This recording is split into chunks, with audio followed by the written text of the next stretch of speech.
بسم اللہ الرحمن الرحیم۔ سورہ مریم کا رکوع نمبر 3 اور 16ویں پارے کا رکوع نمبر 6 آج میں انشاءاللہ شروع کروں گا۔ حسب معمول اس رکوع کا مختصر لفظی ترجمہ مختصر گرامر کے ساتھ پھر انشاءاللہ اس کی تفسیر ہوگی۔ بسم اللہ الرحمن الرحیم۔ وَاذْكُرْ فِي الْكِتَابِ ابراہیم، آپ کتاب میں تذکرہ کیجئے ابراہیم کا۔ انہو کان صدیقا، بے شک وہ سچے تھے، صدیق تھے، نبیہ پیغمبر تھے۔ اذ قال لابیہ، جب انہوں نے کہا اپنے باپ سے، یا ابتی، اے میرے ابا، لم تعبدو، آپ عبادت کیوں کرتے ہیں، ما، ایسی چیزوں کی، لا یسمعو، جو سنتے نہیں ہیں، ولا یبصرو، اور دیکھتے نہیں ہیں، ولا یغنی عنک شیئا، میں نے بار بار بتایا اغنا یغنی اغناءً، اس کے بعد جب عن آئے تو اس کا معنی ہوتا ہے فائدہ پہنچانا۔ ولا یغنی عنک شیئا، اور آپ کو ذرا بھی فائدہ نہیں پہنچا سکتے۔ یا ابتی، یہ ابت کے بعد تا جو ہے نا، یہ اس میں محبت کا معنی پیدا ہوتا ہے، اے میرے پیارے ابا۔ انی قد جاءنی، بے شک میں، تحقیق آ چکی ہے میرے پاس، من العلم، وہ علم آ چکا ہے میرے پاس، وہ علم، ما لم یاتی کا، جو نہیں آیا آپ کے پاس۔ فاتبعنی، آپ اتباع کریں میری، اہدی کا، ہدا یہدی، ہدایت دینا، میں رہنمائی کروں گا آپ کی، صراطاً، راستے کی، سویہ، بالکل سیدھا۔ یا ابتی، اے میرے ابا، لا تعبدی الشیطان، شیطان کی عبادت مت کریں، شیطان کو فالو مت کریں۔ ان الشیطان، بے شک شیطان، کان للرحمانی، ہے رحمان کے لیے، عصیہ، نافرمان، عصیان نافرمانی کو کہتے ہیں، عصیہ نافرمان۔ یا ابتی، اے میرے ابا، انی اخاف، میں ڈرتا ہوں، ان یمسکا، اس بات سے کہ چھو لے گا آپ کو، مس یمسو، مس کرنا، کہ چھو لے آپ کو، عذاب من الرحمن، رحمان کی طرف سے کوئی مصیبت، کوئی آفت، کوئی عذاب۔ فتکونا، تو آپ ہو جائیں گے، للشیطانی، شیطان کے لیے، ولیہ، دوست۔ مجھے اس بات کا خوف ہے کہ آپ شیطان کے دوست بن جائیں گے اور آپ کو اللہ کی طرف سے عذاب پہنچ جائے گا۔ قال، ابراہیم کے والد نے کہا، اراغب انت، رغب یرغب رغبتاً، اس کے بعد جب فی آتا ہے تو اس کا معنی ہوتا ہے کسی چیز میں رغبت کرنا، اور جب رغبت کے بعد عن آتا ہے تو اس کا معنی ہوتا ہے اگنور کرنا، یعنی یہ الٹ معنی میں ہو جاتا ہے، اعراض کرنا۔ بعض الفاظ عربی کے ایسے ہیں کہ اس کے بعد جو حروف آتے ہیں نا، حروف جارہ، وہ عن آئے گا تو اس کا معنی کچھ اور ہو جائے گا، فی آئے گا تو اس کا معنی کچھ اور ہو جائے گا، انہی میں سے ایک راغبن بھی ہے۔ جب اس کا معنی عن آئے گا اس کا معنی اعراض کرنا، فی آئے گا تو رغبت کرنا کسی چیز میں، یہاں چونکہ عن آ رہا ہے تو اس کا معنی اعراض کرنا۔ قال اراغب انت، ابراہیم کے والد نے کہا کہ کیا آپ اعراض کر رہے ہیں، انت، آپ، عن آلہتی، آلہہ الہ کی جمع ہے، میرے معبودوں سے، یا ابراہیم، اے ابراہیم، لئن لم تنتہی، انتہا ینتہی، انتہاءً، باز آ جانا، انتہا کو پہنچ جانا، لئن لم تنتہی، اصل میں تھا تنتہی، یا کو حذف کر دیا، لئن لم تنتہی، اگر آپ باز نہ آئے، لأرجمنک، میں آپ کو پتھروں سے مار دوں گا۔ رجم یرجمو کا معنی ہوتا ہے پتھر سے مارنا، اور کسی کو دھتکار دینے کے معنی میں بھی آتا ہی ہے۔ رجیم شیطان مردود ہے نا، بالکل اس کو دربار سے نکال دینا، دھتکار دینا، تو میں آپ کو، یعنی یا تو اس کا مطلب ہے کہ پتھروں سے مار دوں گا، یا اس کا مطلب ہے کہ میں آپ کو بالکل نکال دوں گا۔ وَہْجُرْنِی، اور چھوڑ دو مجھے، حجر یہجر ہجرتاً کا معنی ہجرت کرنا، کسی جگہ کو چھوڑ دینا، تو وَہْجُرْنِی، مجھے چھوڑ دو، ملین، ملین کہتے ہیں طویل مدت، یہ ہمیشگی کے معنی میں بھی استعمال ہوتا ہے، مجھے چھوڑ دو ہمیشہ کے لیے۔ قال السلام علیک، ابراہیم علیہ السلام نے فرمایا آپ پر سلامتی ہو، سأستغفر، ان قریب میں اللہ سے مغفرت طلب کروں گا، لکا، آپ کے لیے، ربی، اپنے رب سے، اپنے رب سے میں آپ کی گناہ کی معافی کی دعا مانگوں گا۔ انہو کان بی حفیہ، بے شک وہ ہے مجھ پر حفیہ، مہربان۔ وَأَعْتَزِلُكُمْ، اور میں کنارہ کشی اختیار کر لوں گا آپ سے، اعتزال کنارہ کشی اختیار کرنا. ایک فرقہ ہے نا معتزلہ کہا جاتا ہے, اہل سنت والجماعت سے ہٹ گیا, دور ہو گیا. تو وَأَعْتَزِلُكُمْ میں آپ سے کنارہ کشی اختیار کر لوں گا. وَمَا تَدْعُونَ اور ان معبودوں سے بھی جن کو آپ پکارتے ہیں, من دون اللہ اللہ کو چھوڑ کے, ان سے بھی کنارہ کشی اختیار کر لوں گا, یعنی سب کو چھوڑ دوں گا میں. تفسیر میں اس کی ڈیٹیل بتاؤں گا انشاءاللہ. وَأَدْعُو رَبِّي اور میں اپنے رب کو پکاروں گا, یعنی عبادت میں اسی کی کروں گا. دعا عبادت کے معنی میں اور عبادت دعا کے معنی میں, یہ دونوں ایک دوسرے کے معنی میں استعمال ہوتے ہیں. یعنی میں بتوں کو پکارنے کے بجائے عبادت میں صرف اللہ کو پکاروں گا, دعاؤں میں اللہ کو پکاروں گا. عسا امید ہے, اللہ اصل میں تھا ان لا, عسا امید ہے اللہ اکونا کہ میں نہ ہوں بدعاء ربی اپنے رب کی پکار سے شقیہ بدبخت نامراد. مجھے امید ہے کہ میں اپنے رب کو پکاروں گا تو میری مراد پوری ہوگی. فلما اعتزلہم پس جب ابراہیم نے اعتزلہم اس قوم سے کنارہ کشی کر لی اپنے باپ سے اور سب سے, وما یعبدون من دون اللہ اور ان معبودوں کو بھی چھوڑ دیا جو جن کو یہ اللہ کے سوا پکارتے تھے, یعنی جسمانی طور پر بھی ان سے دوری اختیار کر لی, ہجرت کر لی. وَهَبْنَا لَهُ اسحاق تو ہم نے ہبہ کیا, گفٹ میں دیا آپ کو اسحاق و یعقوب اور یعقوب. وَكُلًّا اور سب کو, یعنی اسحاق کو بھی اور یعقوب کو بھی, جعلنا نبیہ بنا دیا ہم نے پیغمبر. وَوَهَبْنَا لَهُم مِّن رَحْمَتِنَا اور ہم نے ان کو ہبہ کیا اپنی رحمت سے. وَجَعَلْنَا لَهُم اور بنایا ہم نے ان سب کے لیے لسان صدقن سچائی کی زبان, علیہ بہت بڑی. زبان کا مطلب ہے تذکرہ, ذکر, چونکہ جب کسی کا ذکر کیا جاتا ہے تو زبان سے کیا جاتا ہے. تو یعنی ہم نے ان کے لیے ان کے بعد ایک زبان بنا دی ان کے لیے, یعنی ان کا تذکرہ قیامت تک کے لیے جاری کر دیا ان کے بعد بھی. لسان صدقین سچا تذکرہ. تو سچ کیونکہ انسان کو اچھا لگتا ہے اس لیے اچھی چیز کو بھی سچ کہا جاتا ہے قرآن میں. تو یہاں مطلب ہے کہ اچھا تذکرہ, کیونکہ انسان کی نیچر ہے نا صدق کی طرف مائل ہوتا ہے. تو یہاں سچا تذکرہ سے مراد یہ کہ وہ تذکرہ جو لوگوں کو اچھا لگے.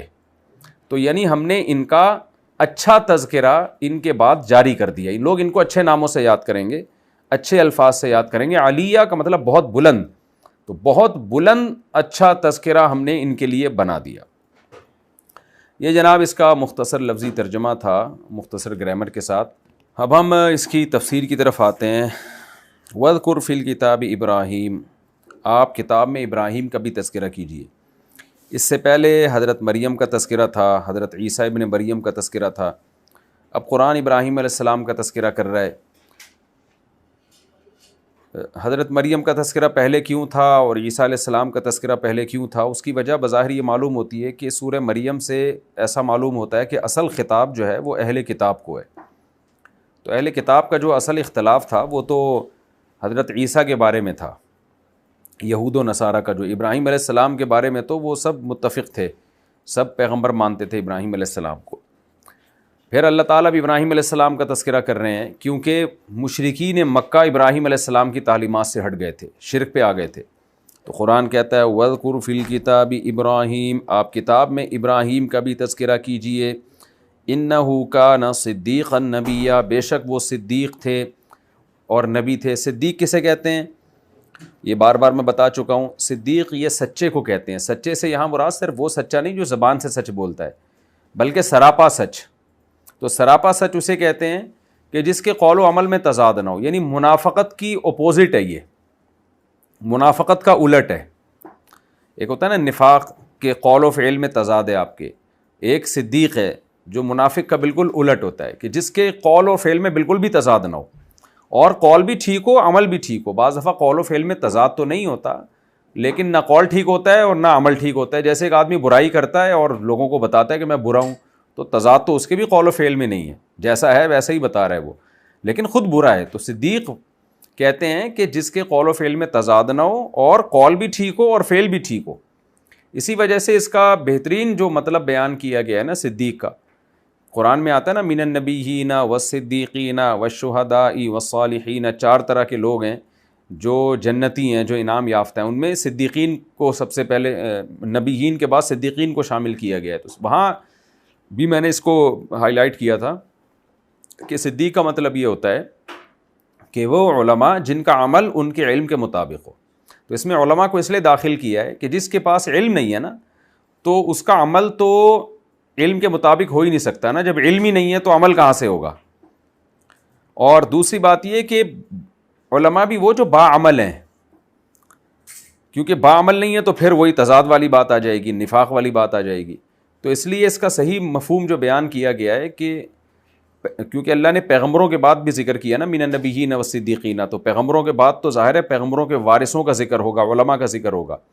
تو اس لیے اس کا جو مدلل تفسیر ہے, جو بہترین راجح تفسیر ہے, وہ یہ ہے کہ صدیق کہتے ہیں وہ صاحب علم جس کو دین کا علم ہو اور علم بھی صحیح ہو اور پھر اس علم کے مطابق عمل بھی ہو, تو وہ ہیں سچے لوگ, کھرے بالکل. ایسا نہیں ہے کہ دوسروں کے لیے اصول کچھ اور, اپنے لیے اصول کچھ اور, یا اپنے لیے بھی گنجائشیں دوسروں کے لیے بھی گنجائشیں, بلکہ جو شریعت میں حکم ہے اس کو وہ جانتے بھی ہیں اور پھر اس پر پراپر عمل بھی کرتے ہیں. تو اللہ تعالیٰ فرماتے ہیں کہ ابراہیم علیہ السلام کھرے تھے, کھرے سچے تھے, نبیہ اور پیغمبر بھی تھے. تو صدیق سے اوپر کا درجہ نبی کا ہے.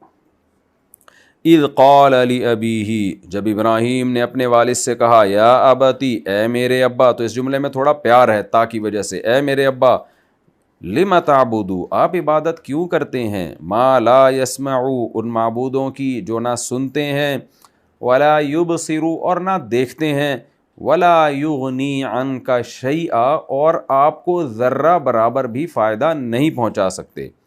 یا ابتی, اے میرے پیارے ابا, انی قد جاءنی من العلم, میرے پاس علم آ چکا ہے. علم کا مطلب جاننا, نالج, یعنی ان معبودوں کے باطل ہونے کی دلیل میرے پاس آ چکی ہے. اللہ نے مجھ پر اپنا فضل کیا کہ میں کلچر کو فالو نہیں کر رہا, مجھے شرح صدر اطمینان ہو گیا کہ یہ غلط ہے.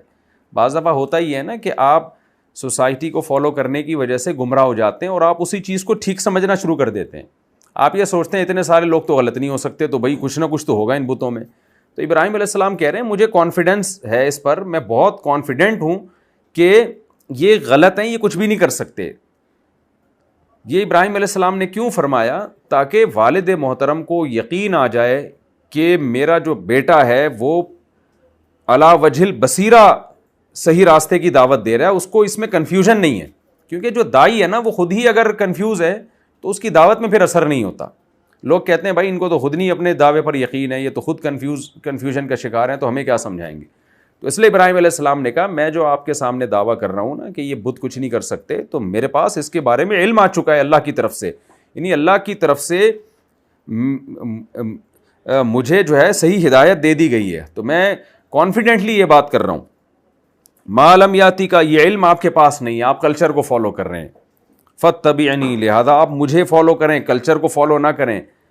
اہدیک صراطا سویا, میں آپ کو سیدھا راستہ دکھاؤں گا, گائیڈنس کروں گا, کلچر آپ کو گمراہی کی طرف لے کے جائے گا.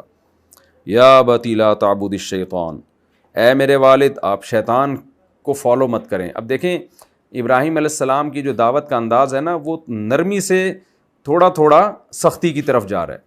سختی تو انہوں نے بالکل نہیں کی اپنے والد کے سامنے, لیکن اس میں شدت نرمی سے پیدا ہو رہی ہے. شروع میں کیا کہا کہ یہ کچھ بھی نہیں کر سکتے, شیطان کی بات نہیں کی کہ آپ شیطان کو فالو کر رہے ہیں, لیکن اس کے بعد کیا کہا کہ میں جو بات کر رہا ہوں وہ دلیل کے ساتھ کر رہا ہوں. تیسرے نمبر پہ تھوڑی سی شدت اختیار کی, لا تعبد الشیطان, کہ آپ جو کچھ کر رہے ہیں نا یہ اصل میں شیطان کی اتباع ہے, تو آپ شیطان کی اتباع نہ کیجیے. ان الشیطان کان للرحمن عصیا, شیطان تو رحمان کا نافرمان ہے, تو وہ تو چاہے گا کہ لوگ بھی اللہ کے نافرمان بن جائیں. یا ابتی انی اخاف ان یمسک عذاب من الرحمن. اب ابراہیم علیہ السلام نے اپنی خیر خواہی کو اپنے والد کے سامنے ظاہر کیا کہ میں جو آپ کو بت پرستی آپ سے چھڑوا رہا ہوں اس میں میرا کوئی ذاتی مفاد نہیں ہے, کوئی لالچ نہیں ہے, میں آپ کی خیر خواہی میں یہ کام کر رہا ہوں. کیونکہ بیٹے کو باپ سے محبت ہوتی ہے, بیٹا چاہتا ہے کہ باپ مصیبت سے بچ جائے, تو میں بھی چاہتا ہوں کہ آپ کسی مصیبت سے بچ جائیں, تو میں اپنے اولاد ہونے کا حق ادا کر رہا ہوں. تو کوئی میرا مقصد کوئی دنیا کی لالچ یا آپ کو نقصان پہنچانا نہیں ہے کہ کلچر کی مخالفت کروا کے آپ کو میں نقصان پہنچاؤں. لہذا فرمانے لگے انی اخاف ان یمسک عذاب من الرحمن, مجھے ڈر ہے کہ آپ کو رحمان کی طرف سے عذاب نہ پہنچ جائے. فتکون للشیطان ولیہ، تو آپ ہو جائیں گے شیطان کے دوست، تو پھر شیطان ہی کے ساتھ کہیں یعنی حشر نہ ہو جائے آپ کا۔ تو یہ لفظ تو ابراہیم علیہ السلام نے صراحتاً نہیں کہا کہ آپ کا شیطان کے ساتھ حشر نہ ہو جائے، مطلب یہ سارے پیغامات اس میں چھپے ہوئے ہیں، تو ادب کا خیال کر رہے ہیں، بالکل واضح لفظوں میں والد کو دھمکیاں نہیں دے رہے۔ قال اراغب انت عن آلہتی یا ابراہیم، ابراہیم علیہ السلام کے والد نے کہا کہ اے ابراہیم، کیا تو مجھے میرے معبودوں سے دور کر رہا ہے؟ کیا تو میرے معبودوں سے اعراض کر رہا ہے؟ یعنی والد کو صرف اس پر اشکال نہیں تھا کہ مجھے کیوں توحید کی دعوت دے رہا ہے، بلکہ والد صاحب کو تو اس پر بھی اشکال تھا کہ خود کیوں بتوں کی عبادت نہیں کر رہے۔ یعنی ابراہیم علیہ السلام تو ایک انتہا کی طرف گئے ہوئے ہیں نا کہ میں تو چھوڑ رہا ہوں، میں نے تو چھوڑ دیے بتوں کو، آپ کو بھی چھوڑنا ہے، اور ابا دوسری انتہا کی طرف گئے ہوئے ہیں کہ میرا چھوڑنے کو تو چھوڑو، تم میرے معبودوں سے کیسے اعراض کر کے بیٹھے ہو، تمہیں تو میرے ان معبودوں کی عبادت کرنی پڑے گی۔ اراغب انت عن آلہتی یا ابراہیم، اے ابراہیم کیا تم میرے معبودوں سے اعراض کر رہے ہو؟ لئن لم تنتہی، اگر تو اس اعراض سے باز نہ آیا، معبودوں کی عبادت سے جو برات کا اعلان کیا ہے، اگر تو اس سے باز نہ آیا، لأرجمنک، میں تجھے پتھروں سے مار دوں گا ضرور بضرور، وہجرنی ملیہ، اور مجھے میرے حال پہ چھوڑ دے ہمیشہ کے لیے۔ رجم یرجمو کا میں نے ترجمے بتایا نا، تو جو اس کا اصل معنی ہے وہ پتھروں سے مارنا ہی ہوتا ہے، تو زیادہ تر مفسرین پتھروں سے مارنے کا ہی ترجمہ کر رہے ہیں، تو کہ میں تجھے، اور اس زمانے میں مارا کرتے تھے لوگ پتھروں سے جب سخت سزا کسی کو دینی ہوتی تھی، تو میں تجھے پتھروں سے مار کے ہلاک کر دوں گا اور تو مجھے میرے حال پہ چھوڑ دے۔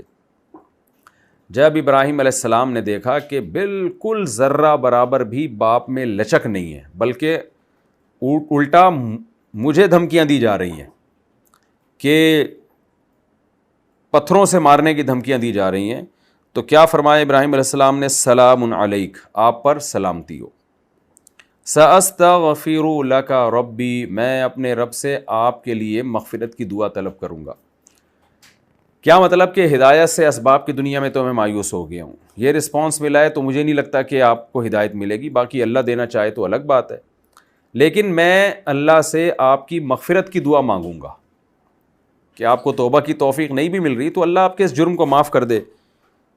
انہ کان بی حفیہ، وہ میرا رب میرے ساتھ مہربان ہے۔ یہ اس اشکال کا جواب دیا کہ ابھی تو کہہ رہے تھے کہ شیطان اللہ کی طرف سے عذاب آ سکتا ہے آپ کے اوپر اور آپ بتوں کی عبادت کر کے گمراہی کی طرف جا رہے ہیں، اب آپ کہہ رہے ہیں کہ میں آپ کے لیے دعا کروں گا تو اللہ امید مغفرت کر دے، تو اللہ پھر اس کا مطلب اللہ جو ہے ابراہیم علیہ السلام کے باپ سے گویا محبت کرتا ہے جو مغفرت کر دے گا، تو اس کا جواب ابراہیم علیہ السلام نے دیا کہ آپ سے اس کو محبت ہو نہ ہو، میرے ساتھ مہربان ہے، تو ہو سکتا ہے میری وجہ سے آپ کی بخشش کر دے وہ، تو ممکن ہے کہ میں دعا آپ کے لیے مانگوں گا تو اس گناہ کے باوجود آپ کو بخش دے، وہ اس بات کا امکان موجود ہے، یا آپ کو توبہ کی توفیق دے دے۔ وَأَعْتَزِلُكُمْ، اور رہا مسئلہ یہ کہ آپ نے جو مجھے رجم کی دھمکی دی کہ پتھروں سے ہلاک کر دیں گے آپ، تو میں مایوس ہو گیا ہوں، اب میرا یہاں رہنے کا فائدہ نہیں ہے۔ اعتزلکم، میں آپ سب کو چھوڑ رہا ہوں، اعتزال کر رہا ہوں، کنارہ کشی اختیار کر رہا ہوں۔ وما تدعون من دون اللہ، اور اللہ کے سوا آپ جن معبودوں کو پکارتے ہیں ان کو بھی چھوڑ رہا ہوں۔ چھوڑنے کا مطلب یہ کہ ابراہیم علیہ السلام تو پہلے بھی ان کی عبادت نہیں کرتے تھے، مطلب یہ کہ عملی طور پر یعنی فزیکلی اور اپنے آپ کو یہاں سے ہجرت کر کے اس ماحول سے دور کر رہا ہوں میں۔ ایک شخص رہتا ہے نا بتوں کے درمیان، تو وہ ہجرت کر لے اور کہے کہ میں ظاہری طور پر بھی ان بتوں کو چھوڑ کے جا رہا ہوں، عبادت تو دور کی بات ہے، اس ماحول میں ہی نہیں رہنا پسند کروں گا میں۔ تو ابراہیم علیہ السلام نے یہ کہا کہ میں آپ اللہ کے سوا جن کو پکارتے ہیں ان کو عملی طور پر بھی چھوڑ رہا ہوں، یعنی عبادت تو ویسے ہی چھوڑی ہوئی تھی لیکن ظاہری طور پر بھی چھوڑ رہا ہوں میں۔ وَأَدْعُو رَبِّي، اور میں اپنے رب کو پکاروں گا، میں صرف نماز دعاؤں میں اس رب کو پکاروں گا۔ عَسَىٰ اللَّهَ أَكُونَ بِدُعَاءِ رَبِّي شَقِيًّا، مجھے اللہ سے امید ہے کہ میں اللہ کی پکار سے نامراد نہیں ہوں گا۔ یعنی آپ لوگ تو نامراد ہو، آپ ان بتوں کو ساری زندگی بھی پکارتے رہو، کچھ بھی حاصل ہونے والا نہیں ہے، لیکن میں ان کو چھوڑ کر جس خدا کی طرف جا رہا ہوں اس سے مجھے امیدیں ہیں کہ میں اس کی پکار پہ نامراد نہیں ہوں گا۔ فَلَمَّا اعْتَزَلَهُمْ وَمَا يَعْبُدُونَ مِن دُونِ اللَّهِ، قرآن کہتا ہے جب ابراہیم نے کنارہ کشی اختیار کر لی، قوم کو چھوڑ دیا اور ان معبودوں کو بھی عملی یعنی ظاہری طور پر بھی چھوڑ دیا جن کی یہ لوگ عبادت کیا کرتے تھے، تو وَهَبْنَا لَهُ اسحاق و یعقوب، ہم نے ابراہیم کو ہبہ کر دیا، عطا کر دیا اسحاق اور یعقوب، یعنی اسحاق علیہ السلام دیے اور آگے ان کی اولاد میں یعقوب پوتے دیے۔ وَكُلًّا جَعَلْنَا نَبِيًّا، اور ان دونوں کو ہم نے پیغمبر بنایا۔ یہ اللہ تعالیٰ کا انعام ہوا ابراہیم علیہ السلام پر۔ کیسا انعام ہوا کہ ابراہیم علیہ السلام نے قربانی دی قوم کو چھوڑنے کی۔ اب ظاہر ہے جب آپ خاندان کو، اپنے علاقے کو چھوڑتے ہیں تو تنہا ہو جاتے ہیں، تو اللہ نے آپ کی تنہائی ایسے دور کی کہ اس کا متبادل دے دیا اللہ نے آپ کو اولاد کی صورت میں، کہ بھئی آپ اپنا خاندان آباد کرو، اور اولاد بھی ایسی جو پیغمبر، اور پھر ان کی نسل بہت بڑی ہے، اور اتنی بڑی ہے کہ دنیا میں آپ کو، یہ تو اب بنی اسرائیل کم ہو گئے کیونکہ قرآن کے مطابق جب یہ نافرمانی کریں گے تو اللہ ان کی نسلوں کو گھٹائے گا، ورنہ بنی اسرائیل تو دنیا میں چھا گئے تھے۔ تو اتنی زیادہ اللہ نے ابراہیم علیہ السلام کی اولاد میں برکت دی تھی، پورا خاندان ان کو عطا کیا تھا۔ قرآن کہتا ہے وَوَهَبْنَا لَهُم مِّن رَحْمَتِنَا، اور ہم نے ان کو یعنی اسحاق، یعقوب اور ان کی اولادوں کو، اس خاندان کو اپنی رحمت سے عطا کیا، یعنی بہت کچھ عطا کیا، کمالات۔ وَجَعَلْنَا لَهُمْ لِسَانَ صِدْقٍ عَلِيًّا، اور ایسا ہم نے نوازا کہ ابراہیم علیہ السلام تو کو دیکھنے والے لوگ سمجھ رہے تھے کہ یہ خاندان بھی چھوڑ رہے ہیں، شہر بھی چھوڑ رہے ہیں، کلچر بھی چھوڑ رہے ہیں، تو یہ تو ایک بھولی بھسری زندگی گزاریں گے اور ایک بھولے بسرے بن جائیں گے، کوئی ان کو جانے گا بھی نہیں۔ اللہ کہتے ہیں نا نا نا نا، انہوں نے قربانی دی تو ہم نے ان کا اچھا تذکرہ جاری کر دیا لوگوں کی زبان۔ 2000 سال سے زیادہ ٹائم گزر چکا ہے، 2500 سال، اور آج بھی ابراہیم علیہ السلام کو اور یعقوب اور اسحاق علیہ السلام کو یہود و نصارہ بھی ان کا تذکرہ کرتے ہیں، مسلمان بھی ان کا تذکرہ کرتے ہیں۔ دنیا کی آبادی کا بہت بڑا حصہ ان سب کی تعریفوں میں رطب اللسان ہے۔ تو یہ اللہ تعالیٰ نے ابراہیم علیہ السلام کو صلہ دیا۔ یہ ہمارا رکوع کمپلیٹ ہوا ہے، اس میں بہت سارے اسباق ملتے ہیں۔ اس کا جو مین سبق تھا وہ تو یہی تھا کہ توحید، بت پرستی اللہ کو بہت زیادہ ناپسند ہے۔ جو اس رکوع کا جو سینٹرل آئیڈیا آپ جسے کہہ سکتے ہیں وہ تو یہی ہے۔ دوسری ہمیں اس میں کیا علمی نکات ملتے ہیں کہ باپ کو ابراہیم علیہ السلام نے کیسے محبت سے تبلیغ کی ہے، کوئی دھمکی نہیں دی ہے۔ باپ کی طرف سے دھمکیاں آ رہی ہیں کہ پتھروں سے مار دوں گا، یہ کر دوں گا، رپلائی میں ابراہیم علیہ السلام کی طرف سے کوئی دھمکی نہیں ہے۔ آج آپ دیکھ لیں کیسے لوگ بات کر رہے ہوتے ہیں، باپ کو کہہ رہے ہوتے ہیں شٹ اپ، اور باپ کو کہہ رہے ہوتے ہیں آپ اپنی زبان بند کر لیں، آپ خاموش ہو جائیں۔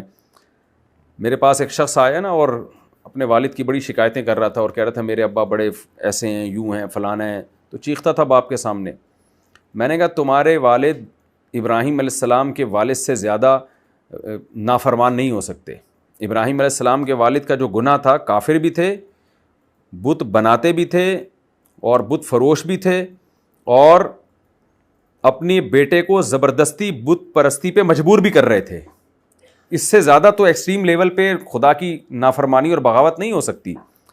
اور بیٹے سے میں نے اس سے کہا، اس شخص سے، کہ تم ابراہیم علیہ السلام سے زیادہ اچھے نہیں ہو سکتے، یعنی بیٹا کیسا ہے، اللہ کا خلیل، تو ایسے نافرمان باپ کے سامنے اتنا فرما بردار بیٹا بھی اونچی آواز سے بات نہیں کر رہا، اور اے میرے ابا اور اے میرے ابا اور اس طرح سے سمجھا رہے ہیں، اور باپ کی طرف سے جو رپلائی آ رہا ہے وہ کتنی سخت دھمکیاں آ رہی ہیں، پھر بھی کیا کہہ رہے ہیں، سلام علیک، آپ پر سلامتی ہو، دعا کا آپشن ہے میرے پاس، میں دعائیں مانگوں گا۔ تو میں نے کہا کہ اس سے پتہ چلتا ہے بھائی کتنا بڑا حق ہے باپ کا، اللہ نے بتا دیا کہ باپ کو کیسے نصیحت کی جاتی ہے۔ تو یہ جو جملے آج کل اولادیں باپ کے سامنے کہ آپ خاموش ہو جاؤ، یا باپ کے سامنے چیخنا چلانا شروع کر دینا کہ آپ کون ہوتے ہو بولنے والے، آپ کو کس نے یہ حق دیا ہے، اس طرح کی گھروں میں بڑا ماحول بن رہا ہے، یہ بہت خطرناک ہے، بہت بڑا گناہ ہے۔ یہ دنیا میں آپ کے لیے نحوست کا ذریعہ بن سکتی ہے یہ چیز۔ تو اس لیے بہت شریعت میں ماں باپ کا احترام ہے، اس کا خیال کرنا چاہیے۔ یہ بھی ہمیں اس رکوع سے بہت اہم سبق ملتا ہے۔ اور یہ جو ابراہیم علیہ السلام نے دعا کی درخواست کی تھی، دعا کی وعدہ کیا تھا کہ میں آپ کے لیے دعا مانگوں گا، قرآن میں دوسری جگہ پر ہے کہ اللہ تعالیٰ نے ابراہیم علیہ السلام پر پابندی لگا دی کہ مشرک کے لیے دعا نہیں کر سکتے آپ۔ تو چونکہ ابراہیم علیہ السلام نے وعدہ کیا تھا تو انہوں نے اپنے باپ کے لیے ایک دعا کی، لیکن اس کے بعد اللہ تعالیٰ نے پابندی لگا دی کہ مشرک کے لیے دعا نہیں ہو سکتی۔ حدیث میں آتا ہے کہ قیامت کے دن ابراہیم علیہ السلام کے والد کو جب لایا جائے گا جہنم میں ڈالنے کے لیے، تو ابراہیم علیہ السلام اللہ تعالیٰ سے کہیں گے کہ اللہ تو نے مجھ سے وعدہ کیا تھا کہ تو مجھے قیامت کے دن رسوا نہیں کرے گا، لا تخزنی یوم یبعثون، تو میرے لیے اس سے بڑی رسوائی کیا ہو سکتی ہے کہ میرے باپ کو جہنم میں ڈالا جا رہا ہے۔ کیونکہ ظاہر ہے پیغمبر کو تو اپنے ماں باپ سے محبت ہوتی ہے، بے شک وہ مشرک تھے لیکن بچپن میں پالا ہے، ظاہر ہے اللہ نے ان کے ذریعے ان کو پیدا کیا ہے، تو یہ ایک شفقت اور ایک محبت، یہ تو ایک نیچرل ہے، فطری چیز ہے۔ تو ابراہیم علیہ السلام کہیں گے اللہ یہ میرے لیے اس سے بڑی رسوائی کیا ہو سکتی ہے کہ میرا، یعنی انسان کو تو فخر ہوتا ہے نا اپنے باپ پہ۔ تو حدیث میں آتا ہے کہ اللہ تعالیٰ کہیں گے کہ اے ابراہیم، میرا یہ اٹل فیصلہ ہے کہ میں نے مشرک پر جنت کو حرام کر دیا ہے، یہ نہیں ہو سکتا کہ آپ کو خوش کرنے کے لیے میں ان کو جنت میں لے جاؤں یا جہنم سے بچا لوں، یہ ہو سکتا ہے کہ ان کی شکل کو تبدیل کر دوں گا میں۔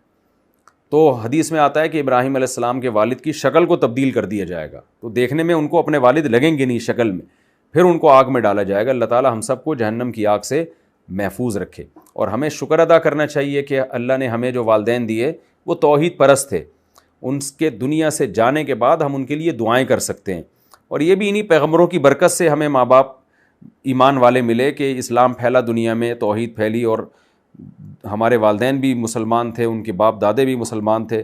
تو جنہوں نے بھی ہمارے باپ دادوں پہ صدیوں پہلے محنت کی ہے، ان کو اسلام کی طرف لانے کا ذریعہ بنے، وہ تمام داعی، مجاہدین، مبلغین، وہ سب ہمارے محسنین ہیں۔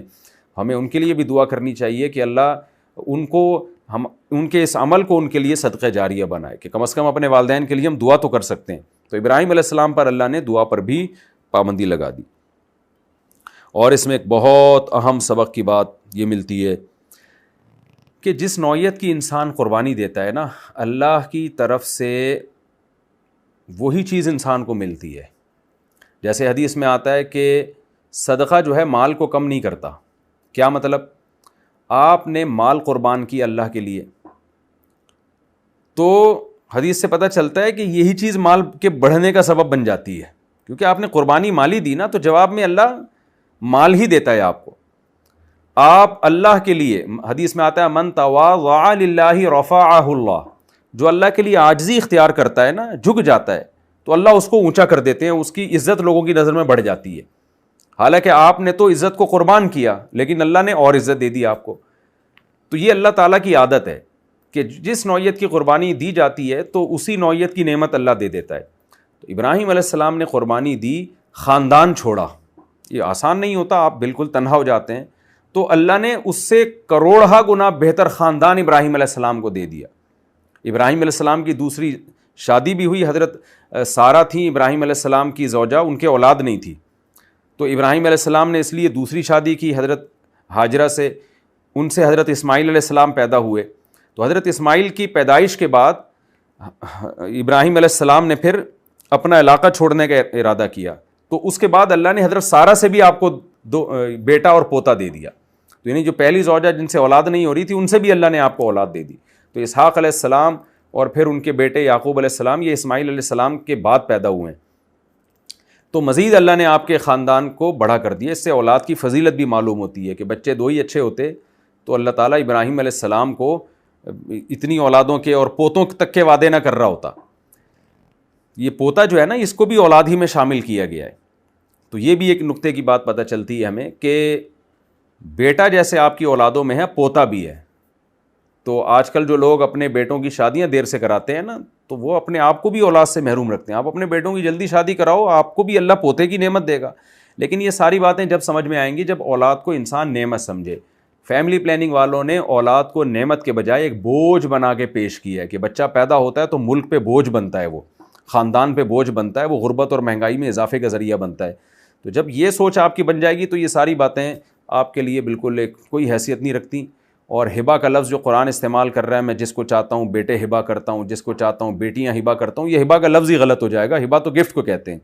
تو اولاد کی کثرت اگر یعنی وہ غربت اور مہنگائی کا ذریعہ بن رہی ہے تو وہ گفٹ ہو رہی ہے، وہ تو پھر پینلٹی ہو گئی ہے، اللہ کی طرف سے جرمانہ ہو گیا، ایک سزا ہو گئی۔ تو اس سے پتہ چلتا ہے کہ اسلام کے نظریات اور فیملی پلاننگ والوں کے بالکل 180 ڈگری پر ہیں۔ اس لیے میں اس کے خلاف اتنا بولتا ہوں کہ آج دیندار لوگ بھی ان زہریلے اثرات سے متاثر ہو گئے اور وہی فضول باتیں کرتے رہتے ہیں کہ تربیت کیسے ہوگی تے اور کھلائیں گے کہاں سے وغیرہ وغیرہ۔ تو حالانکہ اولاد کھلائے گی آپ کو۔ تو اللہ تعالیٰ جب نوازتے ہیں تو ابراہیم علیہ السلام کو اللہ نے بڑھاپے میں بھی اولاد دی، اور اسماعیل علیہ السلام بھی اللہ نے آپ کو دی، اور پھر ان کی یعقوب علیہ السلام کے یعنی یعقوب علیہ السلام اور اسحاق علیہ السلام کی بہت زیادہ پھر اللہ نے برکت دی۔ ابراہیم علیہ السلام تو چونکہ بوڑھے ہو گئے تھے نا، تو اب ان کو تو ایک معجزے کے طور پر ایک بیٹا مل گیا بڑھاپے میں، اسحاق۔ لیکن پھر وہ کمی اللہ نے ایسے پوری کی ہے کہ اسحاق علیہ السلام اور یعقوب علیہ السلام کو پھر بہت کثرت سے اللہ نے اولادیں دی، تو ابراہیم علیہ السلام کا خاندان دوبارہ آباد ہو گیا اور بہت بڑا خاندان ابراہیم علیہ السلام کو اللہ نے دے دیا۔ تو جس نوعیت کی انسان قربانی دیتا ہے تو اللہ اسی نوعیت کی نعمت اللہ ان کو عطا کر دیتے ہیں اس سے بہتر۔ ابراہیم علیہ السلام نہ چھوڑتے اپنی قوم کو تو اسی میں رہتے، ہجرت کر لی تو کیسی بڑی نعمت مل گئی۔ تو ہمیں یہ سبق ملتا ہے کہ ہمیں دین کو فوکس کرنا ہے، قربانی دینی ہے اللہ کے لیے، اور یہ فکر نہیں کرنی کہ یہ نعمت ہم سے چھن جائے گی، چھنے گی نہیں، اس سے بہتر نعمت اللہ آپ کو عطا کر دیں گے۔ اور اس سے ہمیں یہ بھی پتہ چلتا ہے وَوَهَبْنَا لَهُم مِّن رَحْمَتِنَا کہ دیکھیں اللہ تعالیٰ اولاد جو دیتا ہے نا، نیک اولاد، یہاں کہیں بھی قرآن نہیں کہہ رہا کہ ہم نے ابراہیم علیہ السلام کو دولت دے دی یا آپ کے بچوں کو ہم نے اسٹیبل کر دیا، نہ نہ نہ، نیک اولاد، نیک اولاد سب سے بڑی نعمت مالدار اولاد نہیں ہے، نیک اولاد ہے۔ آج والدین اس بات کو فوکس کرتے ہیں کہ ہمارا بیٹا پیسہ کمائے، بے شک نماز نہ پڑھے، لیکن قرآن سے پتہ چلتا ہے کہ آپ کا بیٹا بے شک پیسہ نہ کمائے لیکن نماز پڑھے اور شرعی حکام پر عمل کرے، تو یہ آپ کے لیے زیادہ بڑی کامیابی ہے، یہ آپ کے لیے زیادہ بڑی نعمت ہے۔ اور ایک آخری پوائنٹ کی بات اس میں جو بہت اہم، کہ اللہ کہتے ہیں کہ وَجَعَلْنَا لَهُمْ لِسَانَ صِدْقٍ عَلِيًّا، ہم نے ان کا بعد والوں میں بھی اچھا تذکرہ جاری کر دیا۔ تو یہ بھی اللہ کی نعمت ہے کہ آپ کے مرنے کے بعد بھی لوگ آپ کا اچھا تذکرہ کریں، آپ ایسے کام کر کے جائیں کہ لوگ افسوس کریں کہ ایک اچھا آدمی آج دنیا سے چلا گیا، خوش نہ ہو کہ اچھا ہوا چلا گیا یہ دنیا سے۔ تو یہ بھی اللہ کی نعمت ہے کہ جب کوئی آپ اچھا کام کر کے جاتے ہیں تو آپ کا بعد میں تذکرہ ہوتا ہے، تو اس کو نعمتوں میں شمار کیا گیا ہے۔ تو ہمیں بھی ایسے کام کرنے چاہیے کہ ہمارا بعد میں اچھا تذکرہ کریں لوگ۔ یہ رکوع کمپلیٹ ہوا، اب میں اگلے رکوع کی طرف چلتا ہوں۔ اس کا لفظی ترجمہ اور مختصر گرامر ہوگی، پھر وقت میرا خیال ہے پورا نہیں ہو سکے گا، اگلے ایپیسوڈ میں انشاءاللہ اس رکوع کی پھر میں تفسیر شروع کروں گا۔ تو اب سورہ مریم کا رکوع نمبر 4 اور 16ویں پارے کا رکوع نمبر 7، یہ اس کا میں مختصر لفظی ترجمہ مختصر گرامر کے ساتھ کر دیتا ہوں، تفسیر انشاءاللہ اگلے ایپیسوڈ میں شروع کروں گا۔ وَاذْكُرْ فِي الْكِتَابِ مُوسیٰ، آپ تذکرہ کیجئے کتاب میں موسیٰ کا بھی، إِنَّهُ كَانَ مُخْلَصًا، بے شک وہ مخلص تھے۔ ایک ہوتا ہے اخلاص، اخلاص کا مطلب ہوتا ہے کسی چیز کو خالص کر لینا، اور مخلص جس کو خالص کیا جائے، یعنی اللہ کہتے ہیں میں نے ان کو اپنے لیے خالص کر لیا تھا، سلیکٹ کر لیا تھا۔ تو ہم اس کا ترجمہ یوں بھی کر سکتے ہیں کہ وہ سلیکٹڈ تھے، یعنی ہزاروں لاکھوں کروڑوں لوگوں میں سے اللہ نے ان کو منتخب کیا تھا۔ وَكَانَ رَسُولًا، اور تھے رسول، نبیہ اور نبی بھی۔ رسول نبی میں کیا فرق ہے وہ بتاؤں گا انشاءاللہ۔ وَنَادَيْنَاهُ، اور ہم نے پکارا موسیٰ کو، من جانب طور، طور کے کنارے، طور پہاڑ کے کنارے سے، الایمن وہ کنارہ جو رائٹ سائڈ پہ تھا موسیٰ علیہ السلام کی، دائیں سائڈ پہ تھا، اس کنارے سے ہم نے ان کو پکارا۔ وَقَرَّبْنَاهُ، اور ہم نے قریب کیا موسیٰ کو، نجیہ، سرگوشیاں کرتے ہوئے۔ نجوہ سرگوشی کو کہتے ہیں، نجی وہ شخص جو آپ سے سرگوشی کرتا ہے، یعنی ہم نے موسیٰ کو اپنے قریب کیا اس طرح سے کہ ہم ان کے گویا کان میں سرگوشی کر رہے تھے، یعنی یہ کنایا ہے کہ بہت قریب سے ہم نے ان سے کلام کیا۔ وَوَهَبْنَا لَهُ مِن رَحْمَتِنَا، اور ہم نے ہبہ کیا ان کو اپنی رحمت سے، اخاہ ہارون، ان کا بھائی ہارون، نبیہ، نبی کے طور پہ۔ وَاذْكُرْ فِي الْكِتَابِ اسماعیل، اور آپ تذکرہ کیجئے کتاب میں اسماعیل کا بھی، إِنَّهُ كَانَ صَادِقَ الْوَعْدِ، بے شک وہ وعدے کے سچے تھے، وَكَانَ رَسُولًا نَبِيًّا، اور تھے رسول اور نبی۔ وَكَانَ يَأْمُرُ أَهْلَهُ، اور حکم دیا کرتے تھے اپنے گھر والوں کو، بِالصَّلَاةِ وَالزَّكَاةِ، نماز کا اور زکوٰۃ کا۔ وَكَانَ عِندَ رَبِّهِ، اور تھے اپنے رب کے نزدیک مرضیہ، رضا والے۔ مرضیہ کا مطلب جن سے رب خوش ہو، راضی ہو۔ راضی کہتے ہیں راضی ہونے والا، مرضیہ جس سے راضی ہو، یعنی اللہ کے نزدیک وہ ایسے تھے کہ اللہ ان سے راضی تھا۔ وَاذْكُرْ فِي الْكِتَابِ إِدْرِيسَ، آپ کتاب میں ادریس کا بھی تذکرہ کیجئے، إِنَّهُ كَانَ صِدِّيقًا نَبِيًّا، بے شک وہ صدیق بھی تھے اور نبی بھی تھے۔ وَرَفَعْنَاهُ مَكَانًا عَلِيًّا، اور ہم نے ان کو بلند کیا تھا اونچے درجے میں۔ مکان کا مطلب درجہ، مکان میں علیہ بلند مرتبہ۔ اولئک الذین، یہ وہ پیغمبر ہیں، انعم اللہ علیہم، جن پر اللہ نے انعام کیا، من النبیین، یہ پیغمبروں میں سے ہیں، نبیوں میں سے ہیں، من ذریت آدم، آدم کی اولاد میں سے ہیں، وممن، اور ان لوگوں کی اولاد میں سے ہیں، حملنا مع نوح، جن کو ہم نے نوح کے ساتھ کشتی میں سوار کیا تھا، ومن ذریۃ ابراہیم، اور پھر یہ ابراہیم کی اولادوں میں ہیں، و اسرائیل، اور اسرائیل یعنی یعقوب کی اولادوں میں ہیں، وممن ہدینا، اور یہ ان لوگوں میں سے ہیں جن کو ہم نے ہدایت دی، وجتبینا، اور جن کو ہم نے منتخب کیا، اجتباء کا معنی سلیکٹ کرنا یعنی سلیکشن، اذا تتلا علیہم، جب تلاوت کی جاتی تھی ان پر، آیات الرحمن، رحمان کی آیتیں، خروا، یہ گر پڑتے تھے، سجدن، سجدہ کرتے ہوئے، وبکیا، اور روتے ہوئے۔ بکا یبکی کا معنی ہوتا ہے رونا، تو اصل میں تھا بکوین، فعولن کے وزن پر، باکیون ہے نا رونے والا، ضاربن کی طرح، تو ضاربن کی جمع ضروب بھی آتی ہے نا، تو باکیون کی جمع بکویون، تو بکویون کو بکیون پڑھا جاتا ہے، صرف کی ایک قانون لگتا ہے، تو بکیا روتے ہوئے۔ تو یہ وہ لوگ تھے جب ان پر رحمان کی آیتیں تلاوت کی جاتی تھی تو یہ گر پڑتے تھے سجدہ کرتے ہوئے، روتے ہوئے۔ فخلف من بعدہم خلف، پس جانشین ہوئے ان کے بعد ایسے خلف، ایسے لوگ، اضاعوا الصلاۃ، جنہوں نے نمازوں کو ضائع کیا، واتبعوا الشہوات، اور خواہشات کے پیچھے چلے وہ، فسوف یلقون غیا، پس ان قریب وہ ملاقات کریں گے عذاب سے، سزا سے، الا من تاب، ہاں وہ جو توبہ کر لے، وآمن، اور ایمان لے آئے، وعمل صالحا، اور نیک عمل کر لے، فاولئک یدخلون الجنۃ ولا یظلمون شیئا، یہ وہ لوگ ہیں جو جنت میں داخل ہوں گے اور ان پر ذرہ برابر بھی ظلم نہیں کیا جائے گا، جنات عدن، ہمیشگی کے باغات میں، التی، یہ وہ باغات ہیں، وعد الرحمن، کہ رحمان نے وعدہ کیا ہے عبادہ، اپنے بندوں سے، اس جنت کا، بالغیب، غیب میں، انہ کان وعدہ، بے شک اللہ ایسی ذات ہے کہ اس کا جو وعدہ ہے، مأتین، اس پہ تم آ کے رہو گے، یعنی وہ وعدہ پورا ہو کے رہے گا۔ لا یسمعون فیہا لغوا الا سلاما، نہیں سنیں گے اس جنت میں یہ کوئی لغو بات سوائے سلامتی کے، وَلَهُمْ رِزْقُهُمْ فِيهَا، اور اس میں ان کو رزق ملے گا جنت میں، بکرۃ وعشیہ، صبح بھی اور شام بھی، تلک الجنت التی نورث من عبادنا، یہ وہ جنت ہے جس کا ہم اپنے بندوں کو وارث بناتے ہیں، من، ان بندوں کو، کان تقیہ، جو پرہیزگار ہوں، وما نتنزل الا بامر ربک، اور ہم نہیں نازل ہوتے مگر رب کے حکم سے، یہ فرشتوں کی بات شروع ہو رہی ہے، تفسیر میں اس کی ڈیٹیل آئے گی، ہم نہیں نازل ہوتے مگر تیرے رب کے حکم سے، لہو ما بین ایدینا، جو کچھ پہلے گزر چکا وہ بھی اسی اللہ کا، وما خلفنا، اور جو ہمارے بعد ہے یعنی فیوچر میں ہوگا وہ بھی اللہ کا، وما بین ذالک، اور جو کچھ اس کے درمیان ہے سب اللہ کا، وما کان ربک نسیا، اور تیرا رب بھولنے والا نہیں ہے، رب السماوات والارض، وہ آسمانوں کا رب، زمین کا رب، وما بینہما، اور جو کچھ آسمان و زمین کے درمیان ہے، فاعبدہ، پس اے مخاطب تو اسی کی عبادت کر، واصطبر، صبر سے نکلا ہے، اور تو ڈٹا رہے، صبر سے قائم رہے، لعبادتی ہی، اس کی عبادت پر، هل تعلم له سمیا، کیا تو نے اس اللہ کا کوئی دوسرا ہم نام سنا ہے کیا، تو جانتا ہے اس اللہ کی صفات والا، سمیہ کا معنی مسمہ سے نکلا ہے نا، اس کا ہم نام، مراد صفات ہیں، کیا اس جیسی صفات والا تو نے کہیں تو کسی کو جانتا ہے؟